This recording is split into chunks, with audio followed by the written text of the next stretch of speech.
The content presented in this podcast and YouTube show is for informational and entertainment purposes only. It is not intended to be a substitute for professional medical advice, diagnosis, or treatment. Always seek the guidance of your physician or other qualified healthcare provider with any questions you may have regarding your health or a medical condition. Never disregard professional medical advice or delay in seeking it because of something you have heard or seen on this show. If you think you may have a medical emergency, call your doctor or emergency services immediately. The host, guests, and producers of this show are not responsible for any adverse effects resulting from your use of or reliance on any information presented.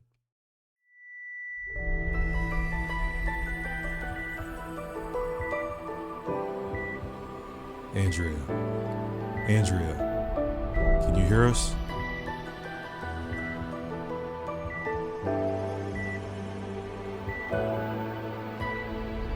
Many years ago, I died for 26 seconds.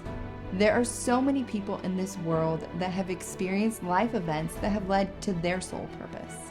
Wake Up Your Soul with Andrea will bring you these significant life events that demonstrate how to use those moments for guidance and life purpose. These are our stories.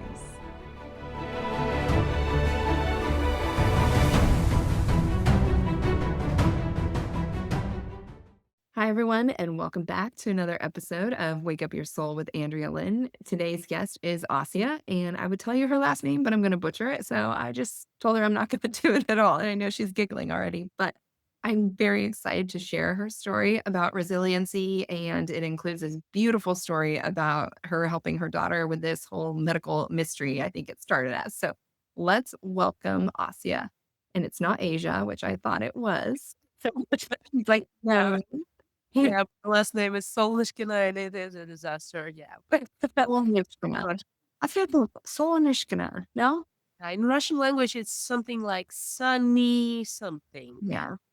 Yeah, it sounds really beautiful in Russia, but here it's a total disaster. Yeah, well, I might just be the disaster. I don't know. It might be me, but that's okay. All right. So go ahead and I know you want to start your story with your immigration story. Yes, actually, I want to tell a story that happened to me in the last 3 years. I'm initially from Russia, and I was living a pretty good life in Moscow. I had a beautiful house in a very beautiful neighborhood, and it was suburbia with the beach near my house and everything. And I've built this house just for myself. I always had a dream of having two beautiful kids. You know, this childish, girly dream of having a husband, kids, and some beautiful place to live in. And when I was 32 years old, yeah, I had all of this. But here came the life, you know, into all of this. And in a snap of a finger, overnight, everything changed. My country started this horrible war. And I basically didn't see any other option than just to leave the country. I had my laptop, I had my two kids. One of them was 5-year-old, and the second was actually I was breastfeeding her. And I left the country. I left with just one-way ticket to Georgia, not the state Georgia, but the country Georgia. It's near Russia.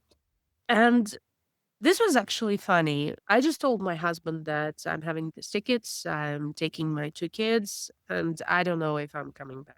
And your decision if you're coming with me or not, or I don't know. You can do it. Yeah, I came to Georgia with two kids with absolutely no plan. So no husband. No husband?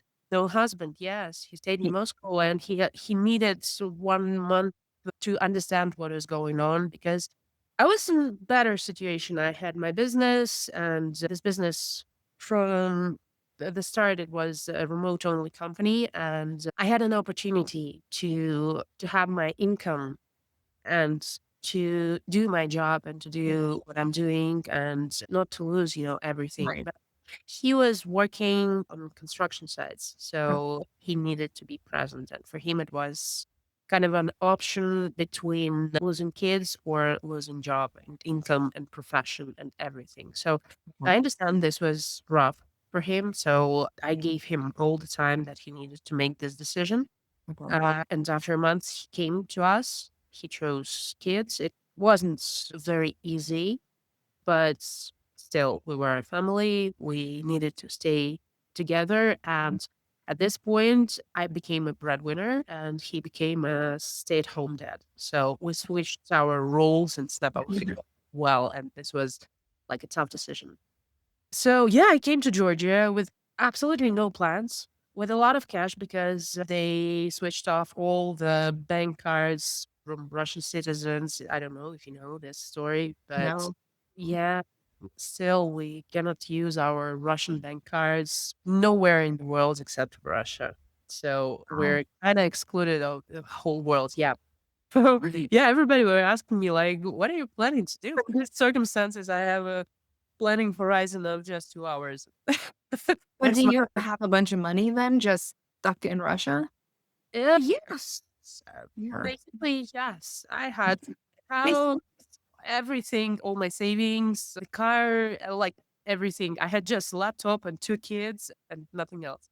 So, no, I figured this out, and yeah, I told you this is a story about resilience. And about right now, I believe I can do everything in any situation. I see that. I love that. I feel like there is, like, no curveball that you couldn't handle. You just like, like, "Whatever, I got this." Yeah, first I was living in some hostel, and this wasn't a pretty good decision. Then, yeah, my friends gave me a house, a huge house in the center of Tbilisi, that's in Georgia. And then I understood that I needed some other place to live. And actually, it wasn't easy at all because the situation in Georgia, it is a pretty small country. They were living their beautiful, calm life and everything. And just in 1 week, all of Russia came to Georgia. Oh my gosh. And Wow. yes, you couldn't find a place to live and you couldn't find a place to rent in this country. I found an option. Actually, a friend of mine helped me, but this was a house in the countryside. Like like the rough countryside. Nothing was in this countryside. It was just mountains and cows. It looks beautiful. It's amazing to live Okay. there. Really boring. Very It's more than beautiful. Okay. boring and beautiful. Yeah, first 2 weeks you're just so amazed with all the mountains and cows, and at the end of the first month, you're just, oh my god, this mountain, it's cows again. So yeah, I was living there for 4 months, the whole summer. Okay.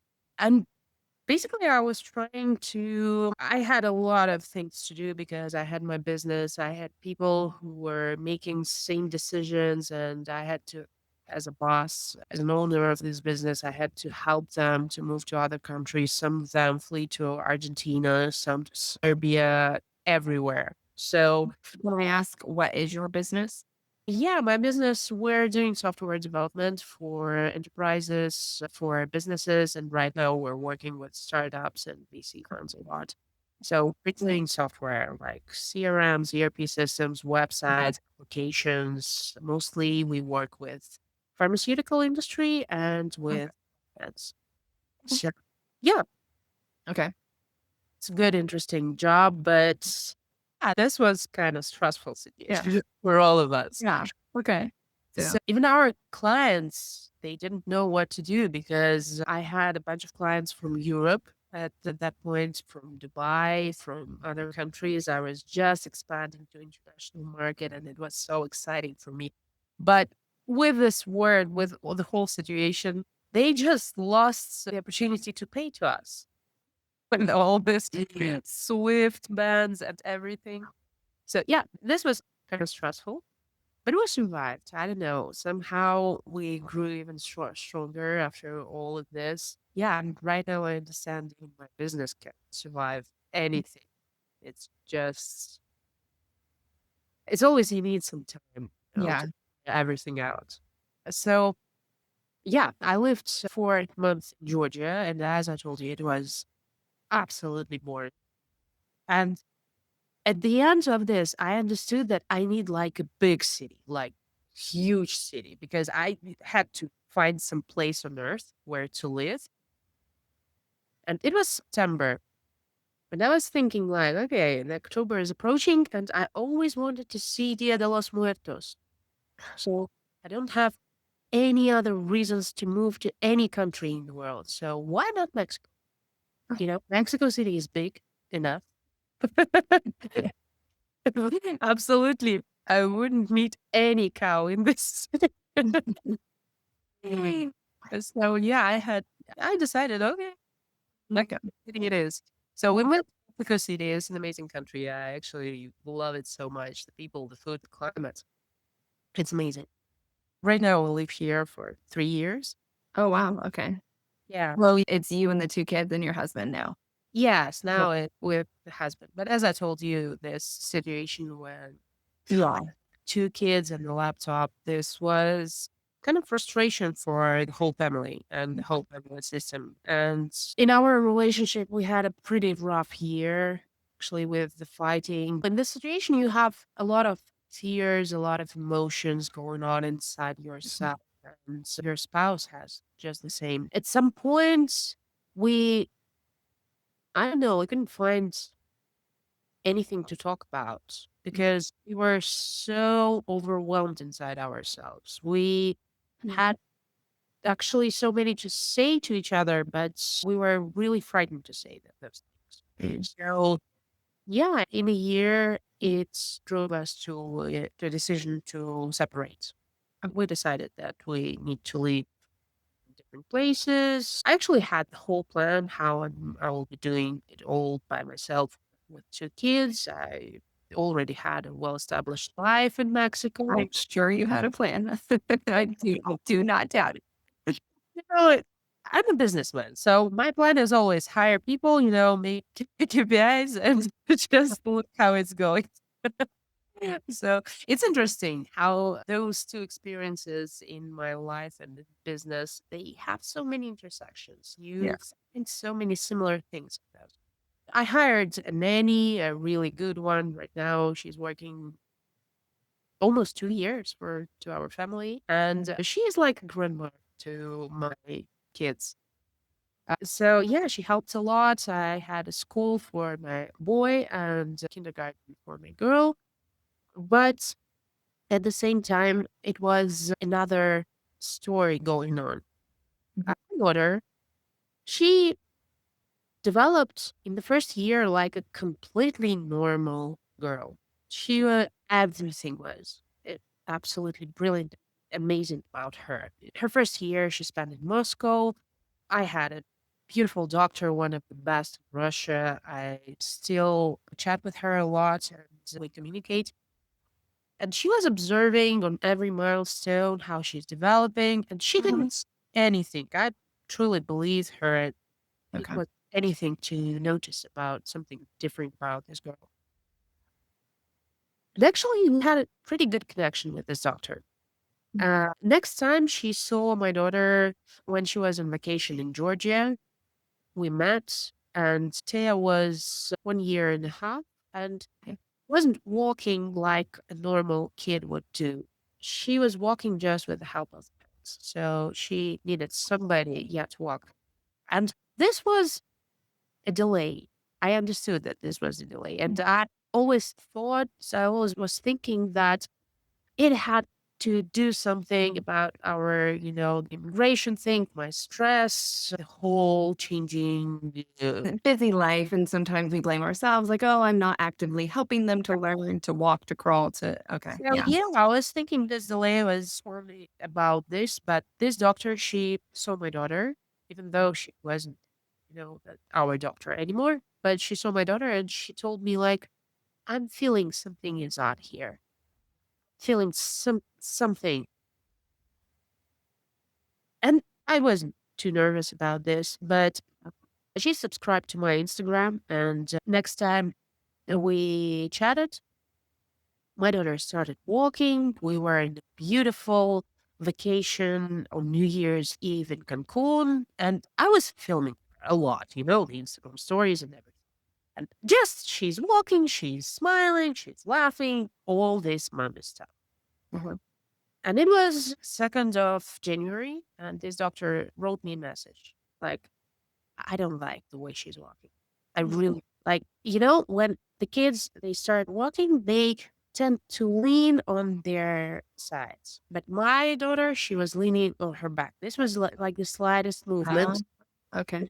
This doctor, with all her experience, and she's observing little kids for Yeah. I don't know how many years. Yeah. Yeah, and I believed her. So first she told me, like, do an MRI. So Mm. I went to the MRI, I did MRI, and I've sent the results to her, like, do you see something odd here? And it was like 9 months of different observations because we didn't know what we're looking for, or is it even something bad about her health. And every doctor here in Mexico City, they were telling me, like, you're overdiagnosed. You are doing, you know, way too much. You're spending too much money to understand nothing. But the last study was the exome sequencing. This is a genetic study. Mhm. In September, I made it for T, but it is quite a long study. So in the Yeah. middle of November, a month after we separated with my husband and I was living alone, I got the paper where it said she has Pura syndrome. Mhm. Uh, I wrote to my doctor because I basically never heard about this. And she told me, okay, but I never heard about this either. Oh, wow. Yeah. And I found a website of Pura Syndrome Foundation, and I understood that only 600 people in the whole world are diagnosed with this. Wow. So basically, no doctors, nobody knows anything about this. Mhm. Those 600, we have a Facebook group where we chatting, making posts about our milestones, about what's going on with our kids. Can you explain what that is? What is Pura syndrome? Pura syndrome, if we speak scientifically, we have the whole genome. I assume you know about this part of DNA. Yes, on the genome, we have the smallest small piece. It's like 1 or 2% of the genome. I'm not a genetic. But very more simply put, like what can Okay, cause? we have a gene called Pura, and it creates the protein that is necessary for our neurodevelopment.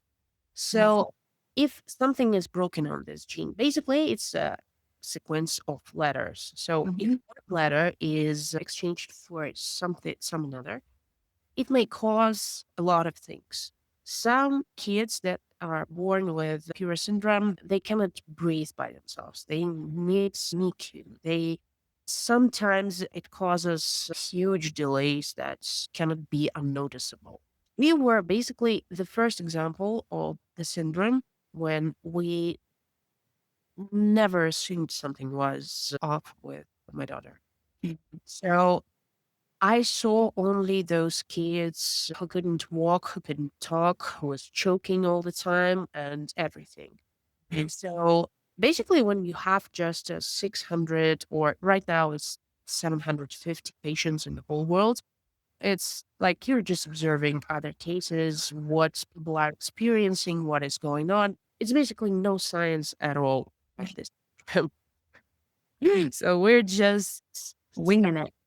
yes, we're inventing, the whole thing. So right now, I feel like this is my mission to invent, to understand this syndrome, to understand what can happen with my girl for other moms who will have this diagnosis and they will feel the same feelings I was feeling.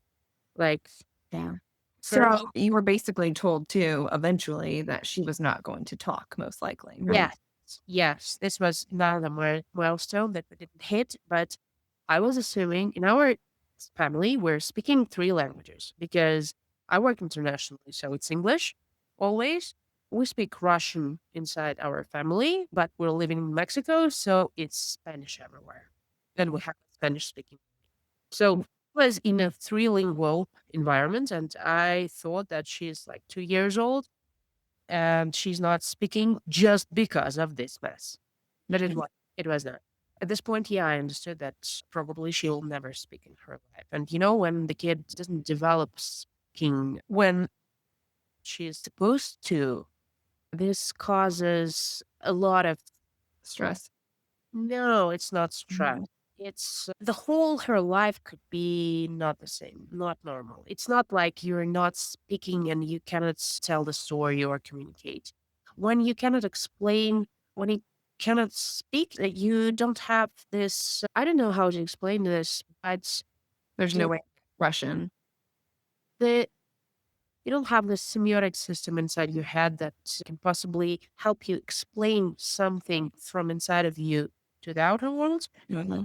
Either you can explain anything from the outer world to yourself because Mhm. you don't have words. Words are really, really so important. Right now, I understand, I observe how we're developing, how we're dealing with this syndrome, how we're dealing with her speaking.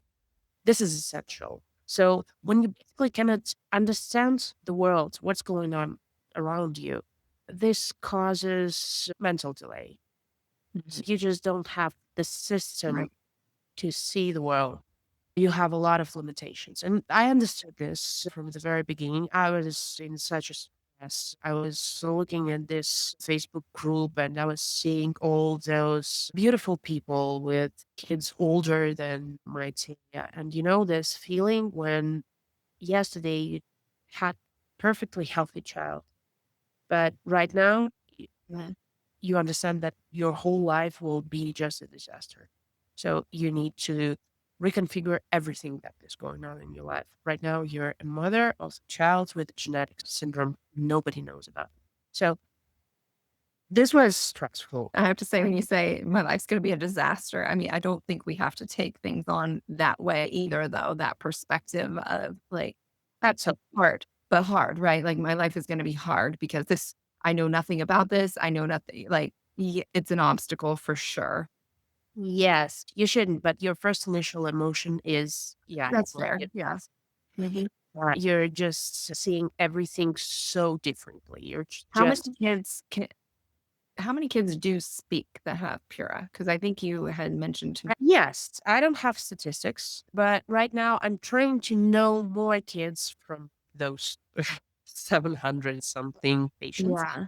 And I know at least 5 kids who are speaking. Somebody developed speaking by themselves because we have a broad spectrum. We have some kids who cannot walk and talk, but just a week ago, I met with a 15-year girl from United States. I never knew anything about her, and she told like she had a survivor's guilt or something because she has Pura, but I assume that Pura never affected anything in her life. She's 15-year-old. She's driving a car. She is in a completely normal school. She's walking, talking, doing everything. And it is just my experience from a week ago because I was on a conference in Dallas about this syndrome and about everything that we know about it. So it's pretty amazing. But at point in 2023, I knew nothing. I was seeing just this small group of people who were telling about their kids who were way more severe than we are. Mhm. So this was rough, Yeah. right? So what did you discover? How were you going to learn or teach her how to speak? Because you Yeah. were, your daughter speaking. That's an interesting story. I understood that we need a speech therapy. I knew nothing about speech therapy. First, I hired a speech therapist here in Mexico. She was trying to do some games or something. Mhm. But I spoke to a lot of doctors, and one of the doctors told me two very important things.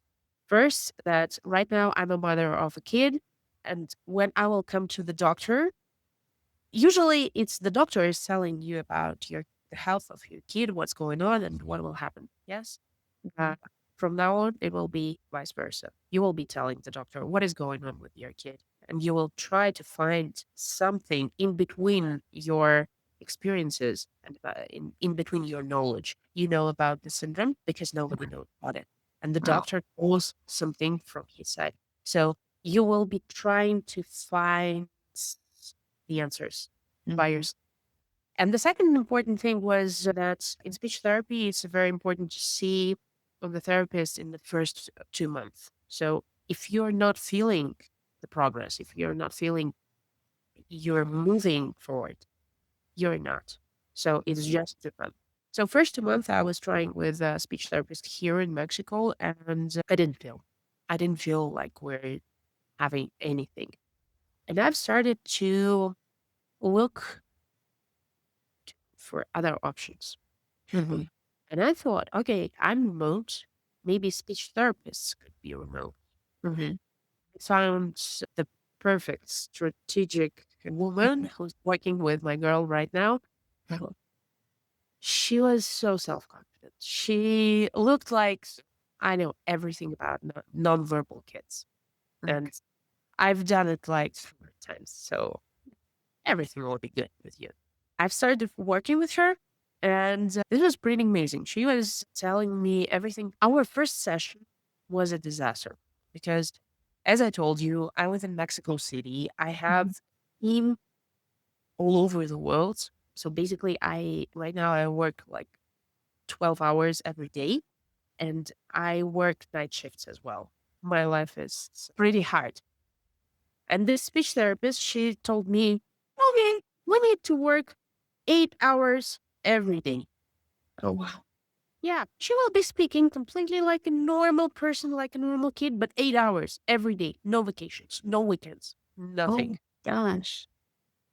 Yeah, and I remember myself, it was the first session, and I just sat like this and I cried because I didn't understand how to do this. I'm alone. I'm without my husband. I'm working 12 hours a day plus 8 hours of speech therapy and, you know, Yeah. recipe of disaster. I was crying like maybe a week. But after that, I understood, okay, but I'm a businessman. I have had some situations in my business where you don't know what to do and you have to figure this out. So I understood that I need resources. I need people around me. And I started to look for who could help me with the speech therapy. This wasn't a good thing, but I needed a Russian speaking nanny who understands the speech therapy and who will work closely with the therapist. This was kind of a hard thing to do, but I understood okay, we're immigrants. We live in Mexico City. There are a lot of Russian people here because this was crucial for the whole therapy that the whole thing should be in one language. Yeah, that's So, what I was wondering. How did you pick Russian over because our speaking? therapist, she lives in Europe, but she speaks Russian. And we inside our family, to be honest, when I came to Mexico, I knew just two words. There's just C and jamon. It was always enough in Barcelona, but it was not enough to speak Spanish. Not unless you want everything. See. Jamón, sí, una cerveza, por favor. And that was it. I didn't know anything else. So yeah, I couldn't pick Spanish because I Okay. was speaking Spanish at this point, but not Okay, good. I got it. Yeah. Go ahead. So it couldn't be English because my son, he speaks English, but not too good Not either. really well. Okay. And had to keep one language inside our family as well.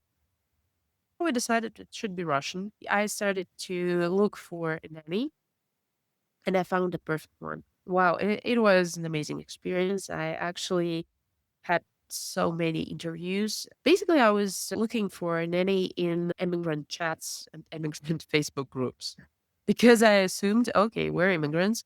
A lot of IT guys came here to Mexico and they're sitting here like digital nomads, but they have wives who probably are bored. So maybe this is it. And I found the perfect one. I found the perfect one. She has a degree in medicine. She understands perfectly neurodiversity and she has such an amazing connection with my therapist. My therapist, she was telling like nanny is not a better option, but in your circumstances, yeah, probably it is way to go. But right now she's like, okay, I'm taking this nanny and she will be working with other kids. When you're out of the program, I'm taking her to myself. Right now, I found this unicorn nanny. That's actually an interesting experience because I understood that she is a unicorn and I cannot lose her. Yeah. Absolutely. That is crucial. That is very important. I started to read a lot about emotional management because the whole process is very rough. The first year of this speech therapy, because we're not just pushing words out of my daughter, we're trying to build neural connections that will help Yeah. develop speaking herself. Mhm. And the first year, you barely see any results. A lot of things are going on inside her head, but you don't see it. You don't have this dopamine that keeps you going. With this nanny, we started to develop our own ways to support each other because it is very emotional. And she was throwing tantrums every day. The daughter. Yeah. So weird.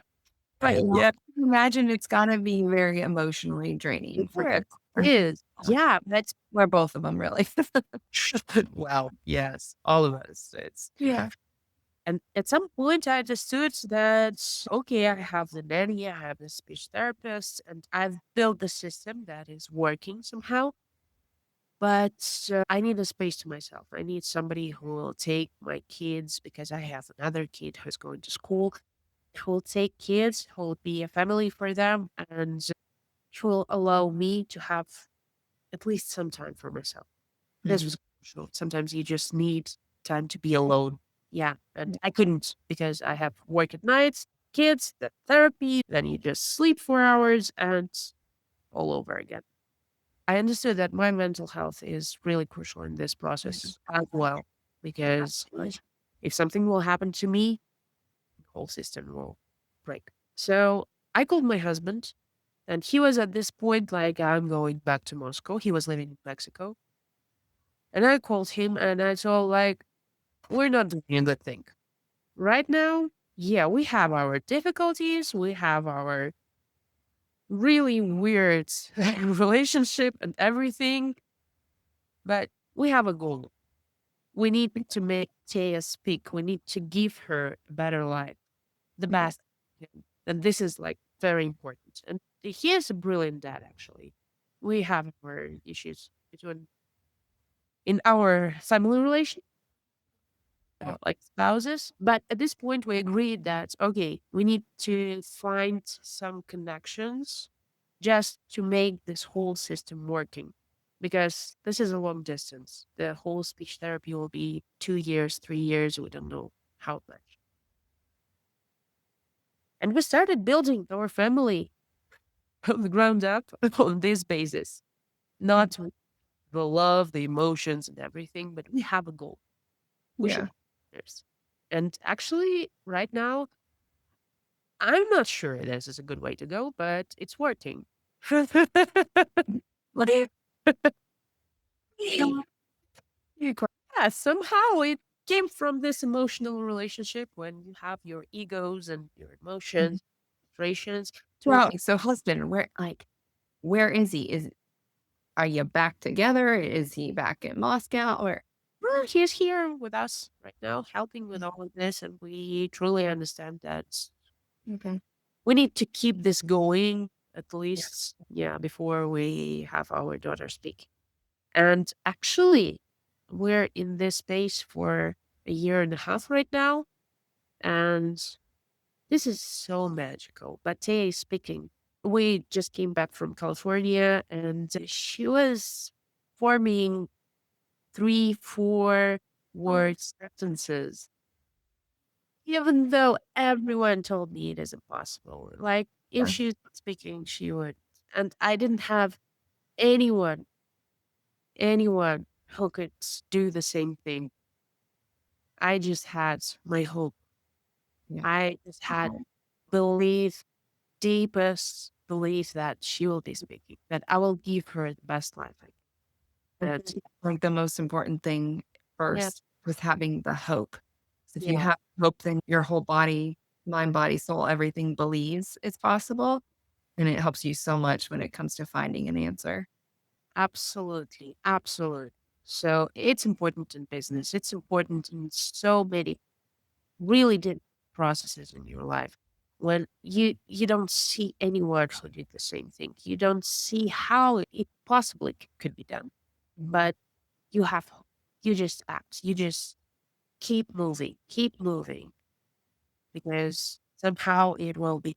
And yeah, right now I'm at this point in my life. I started to talking about this story because right now I have this confidence that everything will be okay.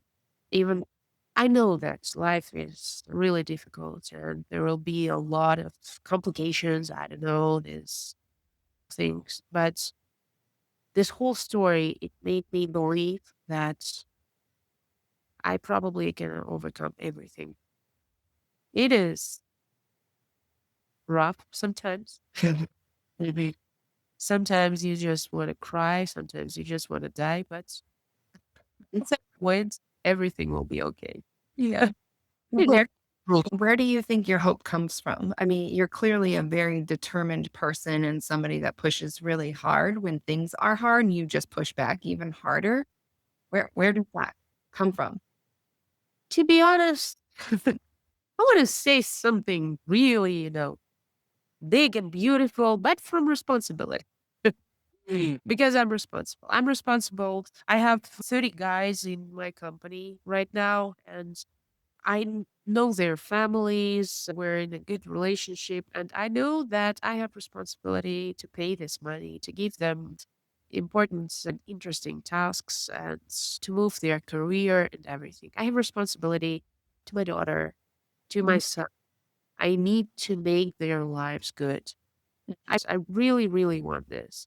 So yeah, basically it comes from responsibility. And maybe it's not a better way of doing this, but I mean, I think that's a huge thing that you're saying. And like that's such a key thing for people, whether or not you're a parent. It's like you're saying, you have to be responsible for the things that you love, care, appreciate in this life.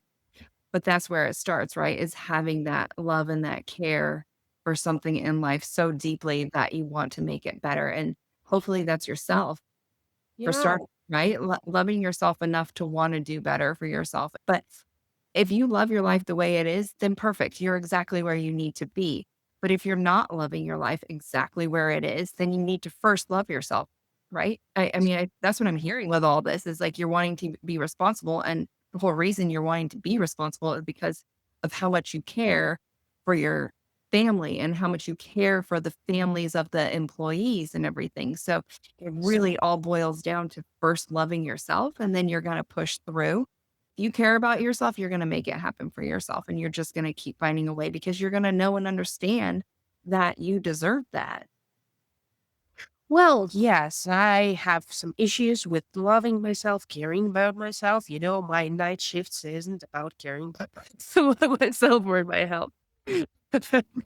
But no, right now I'm working with therapists. I'm into the course of psychotherapy because I do understand this is my responsibility to love myself, to give myself breaks, to do all these vacations, and everything to keep my life fulfilled.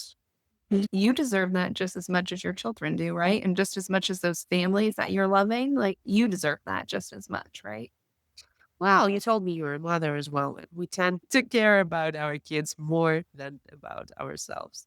So this is a skill, and Yeah. it could be developed. So right now I'm working on it, and it is still work in progress. I don't feel Yeah. that I will ever have this point in my life that when I will say like, okay, I achieved this. Like right now, I love myself. No, it's like Monday you do, Tuesday not. So like You can try.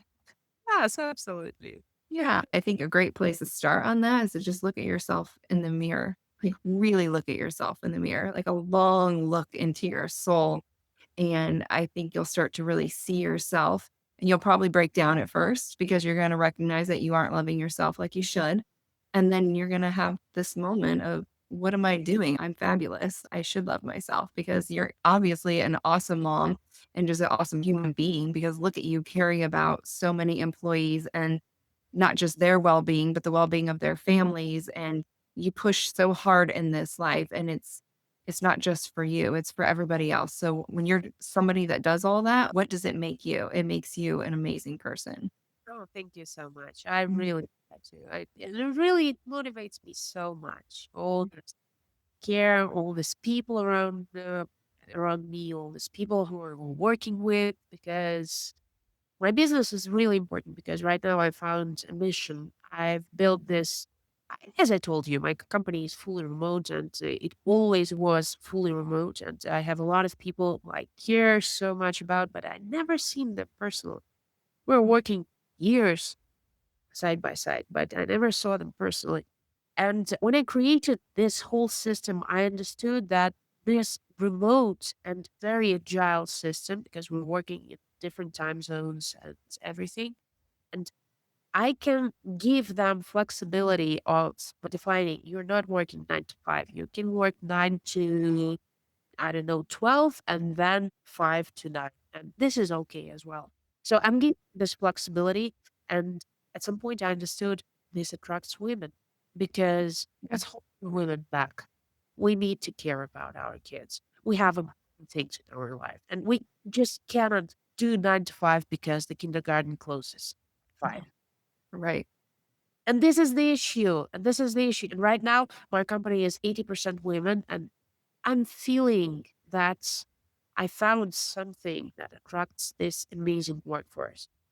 So I yeah, think I think uh, it's really important that we have that. I obviously do what I do with the podcasting, and my kids come first always, and I work everything in, and I find a way to make it happen, and we have an au pair that helps with the kids, but I still step in. It's not like, "Oh, here are your hours and I'll see the kids when you're done." Like, we all go together to places, and, like, she's just kind of my support system that's there with me, but I am very actively involved in the kids' lives. I don't go to every gymnastics practice, but, like, abs- I go when I can, or I bring my computer and I, like, watch and I work and watch and I work because I wanna be there for them.